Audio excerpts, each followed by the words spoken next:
Hello student, যারা ক্যালকাটা ইউনিভার্সিটির আন্ডারে সেমিস্টার 1, কালকে কোনো কোনো কলেজে, বিশেষ করে মনীন্দ্র কলেজে তোমাদের আইটিসি পেপারের এক্সাম আছে।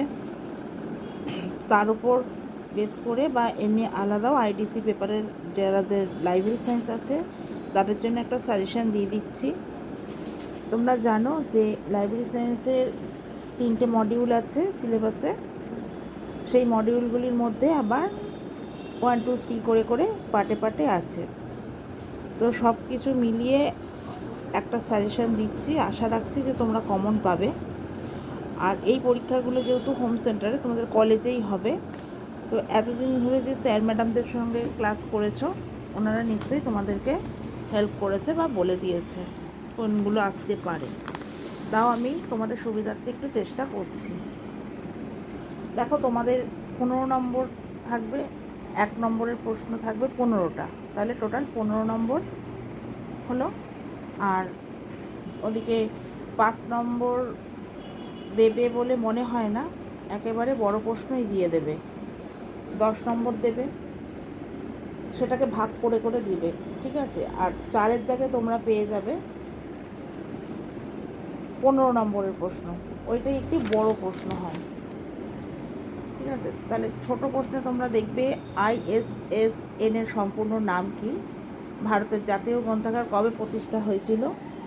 খুব ভালো করে করবে কিন্তু এই প্রশ্নটা। তথ্যের তৃতীয় উৎসের একটি উদাহরণ দাও। ওপেকের সম্পূর্ণ নাম, ফুল ফর্মগুলো পড়ে রাখবে। আমি দেখিয়ে দিচ্ছি, এখানে আমাদের সব নোটের সঙ্গে শর্ট প্রশ্ন করা থাকে।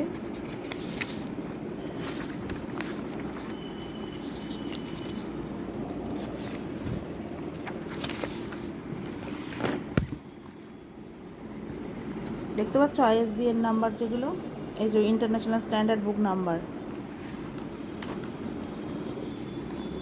দেখো, এই যে শর্ট প্রশ্নগুলো করা আছে, একটু তোমরা ফোনটাকে স্ক্রল করে করে লিখে নিও।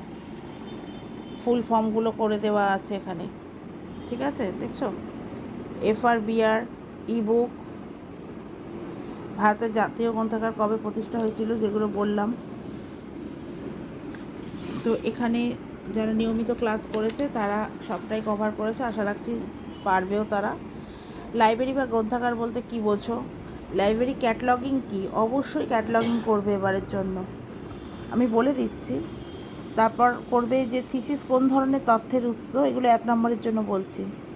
টেক্সট বুক ও রেফারেন্স বুকের মধ্যে একটা পার্থক্য, খুব ভালো করে করবে।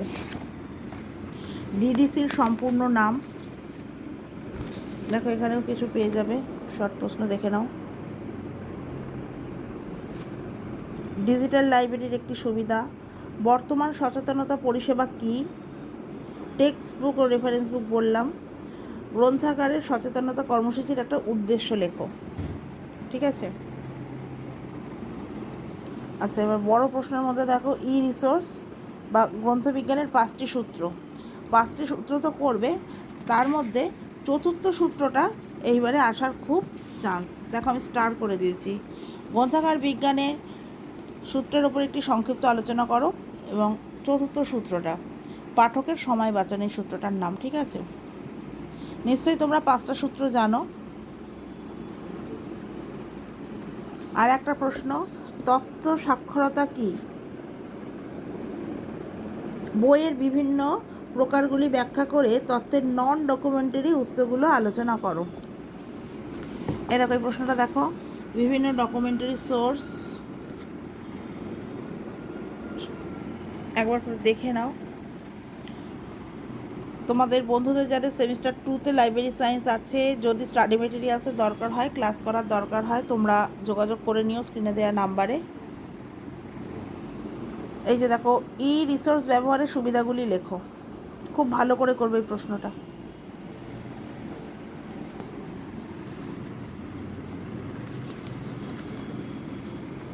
গ্রন্থাগারের উপকরণ সংগ্রহের পদ্ধতিগুলি,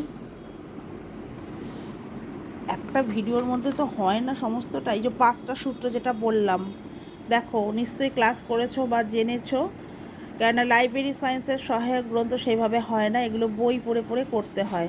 তো আমাদের এখানে যারা পড়ে তারা জানে, তারা পুরোটাই তৈরি পায়, তাদের জন্য আমাকে খাটতে হয়, আমি শুধু রেডি করে দিই, ওরা পুরো রেডিমেড জিনিসটা গ্রহণ করে, আমাকে খেটে সব জোগাড় করে ওদেরকে করে দিতে হয়। 5টা সূত্র দেখেছো, এই যে 4 নম্বর সূত্রটা, আর 5 নম্বর সূত্রটা হচ্ছে গ্রন্থাগার একটি ক্রমবর্ধমান জীব। দেখো আজকে বইয়ের স্টক এতটা আছে, কালকে আরও স্টক বাড়ছে, আরও বাড়ছে, তো এটা বাড়তেই থাকে, বই কোনো দিন কমে না, এটা ক্রমবর্ধিত হতেই থাকে, ক্রমশ বৃদ্ধি পায়। আর বই আমরা জানি, বই আমাদের সব কিছু সঙ্গী, সুখে দুঃখে। এরকম একটা প্রশ্ন আসবে যে এর ক্লাস নম্বর, বুক নম্বর দিয়ে দেবে, বলবে যে একটা তৈরি করতে। আমি বলেছি দেখো, বিভিন্ন ডকুমেন্টারি সোর্সগুলি ব্যাখ্যা করো, এইভাবে আসবে হয়তো প্রশ্নটা। গ্রন্থাগারের উপকরণগুলি অধিগ্রহণের পদ্ধতিগুলি ব্যাখ্যা করে নিম্নে প্রদত্ত একটা বইয়ের নাম দিল। দেখো আমি এখানে করেছি সেবেন্দ্র সিং বইটা, এর ক্লাইমেটোলজি, এর ক্লাস নম্বর, বুক নম্বর থেকে কল নম্বর তৈরি করো। এটা একটা ফর্মুলা, খুব সোজা ফর্মুলাটা, এরকম দিয়ে দেবে ক্লাস নাম্বার, বুক নাম্বার, ঠিক আছে। আমি উদাহরণ দিয়ে আরও একটা করিয়ে রেখেছি, এইটুকু ভিডিওর মধ্যে তো পুরোটা ক্লাস করে বোঝানো সম্ভব না, আর পরীক্ষা এসে গেছে, এইটুকু উত্তরটা কিন্তু সুন্দর করে করতে হবে।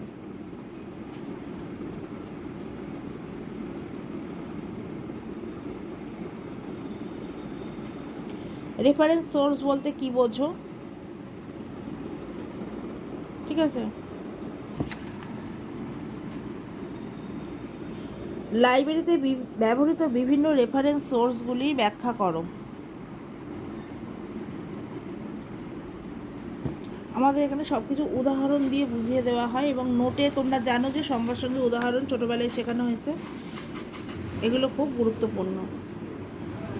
ক্যাটলগিং যেটা বলছিলাম, ক্যাটলগিং কিন্তু লাইব্রেরিতে ব্যবহৃত বিভিন্ন বই নির্বাচনের সরঞ্জামগুলি লেখো, তার মধ্যে কিন্তু ক্যাটলগিং, গ্রন্থপঞ্জি, ডেটাবেস, পর্যালোচনামূলক জার্নাল, যেমন লাইব্রেরি জার্নাল, এগুলোর নাম দিতে হবে অবশ্যই, ঠিক আছে। ভিডিওটা অনেক বড় হয়ে যাচ্ছে, আবার কিছু শর্ট প্রশ্ন দিয়ে দিচ্ছি, দেখো তোমরা স্ক্রল করে দেখে নিও, ওকে।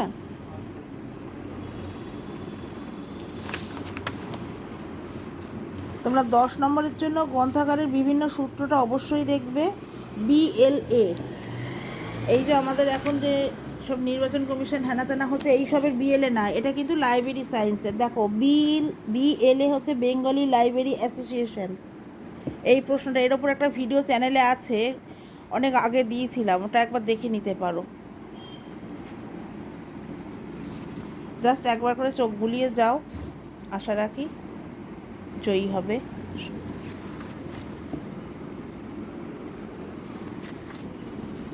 দেখো তথ্যের উৎসটা একবার দেখে নাও, এনসাইক্লোপিডিয়াটা। Thank you.